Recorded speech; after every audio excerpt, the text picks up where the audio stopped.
పోలవరం ప్రాజెక్టుపై ప్రజాభిషేకన జరగాలని కాంగ్రెస్ పార్టీ అమరావతి నాయకులు జేటీ రామారావు డిమాండ్ చేశారు. పోలవరం ప్రాజెక్టుపై రాహుల్ గాంధీకి ఒక నివేదిక అందించడం జరుగుతుందని చెప్పారు. పోలవరం ప్రాజెక్టు నిర్మాణ విషయంలో కేంద్రంలో అధికారంలో ఉన్న బీజేపీ ప్రభుత్వాన్ని ప్రశ్నించే ధైర్యం తెలుగుదేశం ప్రభుత్వం చేయలేకపోతుందని ఎద్దేవా చేశారు. పోలవరం ప్రాజెక్టుపై అఖిలపక్ష కమిటీని ఏర్పాటు చేయాలని కోరారు. పోలవరం ప్రాజెక్టుకి సంబంధించి కాంగ్రెస్ పార్టీ ఆధ్వర్యంలో సమావేశం ఏర్పాటు చేయడం జరిగింది. ఈ సమావేశంలో పెద్దలు వైఎన్ మూర్తి గారు, అమరావతి జేఏసీ, అలాగే స్థానిక పెద్దలు అందరూ కూడా పాల్గొంటూ ఉన్నారు.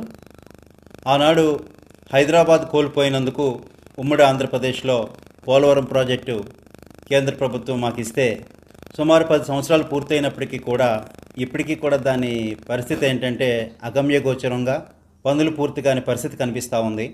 ఈ సందర్భంగా కాంగ్రెస్ పార్టీ ఇంతవరకు కూడా ఆడిపోసుకునేవారు. కాంగ్రెస్ పార్టీ అన్యాయం చేసింది, మోసం చేసింది, రాష్ట్ర విభజన చేసింది, అన్యాయం చేసిందని. నిన్న ముఖ్యమంత్రి చంద్రబాబు నాయుడు గారు మాట్లాడుతూ రాష్ట్ర విభజన కన్నా పోలవరం విషయంలో జగన్మోహన్ రెడ్డి గారు సర్కారు చేసింది ఎక్కువ అని చెప్పారు. అంటే ఎందుకంటే మాట అంటున్నాను, కాంగ్రెస్ పార్టీ అన్యాయం చేసింది, ద్రోహం చేసిందని పిన్నాళ్ళు ఆడిపోసుకుందంతా కూడా రాజకీయంగానే కాంగ్రెస్ పార్టీని అనగదొక్కడానికి తప్ప మరొకటి కాదు. సరే, ఎందుకు నిన్న చంద్రబాబు నాయుడు గారు మాట్లాడిన అంశాలను పూర్తిగా పరిశీలించిన తర్వాత మోడీ గారిని ప్రాజెక్టుకి నిధులు కేటాయించడం కానీ బడ్జెట్లో అలొకేషన్ చేయడానికి కూడా ఆయన మొహమాట పడతా ఉన్నారు. ఎందుకు మొహమాట పడతా ఉన్నారు మోడీ గారిని గురించి అన్నది కొంచెం ప్రశ్నార్థకంగా ఉంది.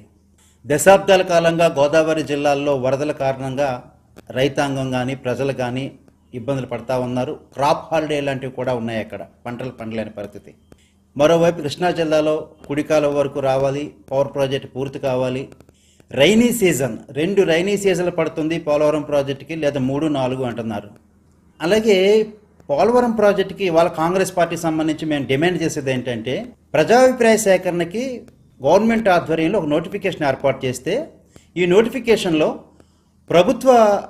ప్రభుత్వానికి సంబంధించిన రిటైర్ అయిన ఇరిగేషన్ ఇంజనీర్లు కానీ, స్వదేశీ నిపుణులు కానీ, విదేశీ నిపుణులు కానీ, గ్రామస్తులు కానీ, నిర్వాసితులు కానీ, భూములు కోల్పోయిన వాళ్ళు కానీ, పర్యావరణవేత్తలు కానీ, గతంలో భారతదేశంలో ప్రాజెక్టుల మీద అవగాహన ఉన్న వాళ్ళందరూ కూడా దాని మీద సూచనలు సలహాలు ఇస్తారు. దాని ప్రకారంగా ముందుకెళ్తే బాగుంటుంది.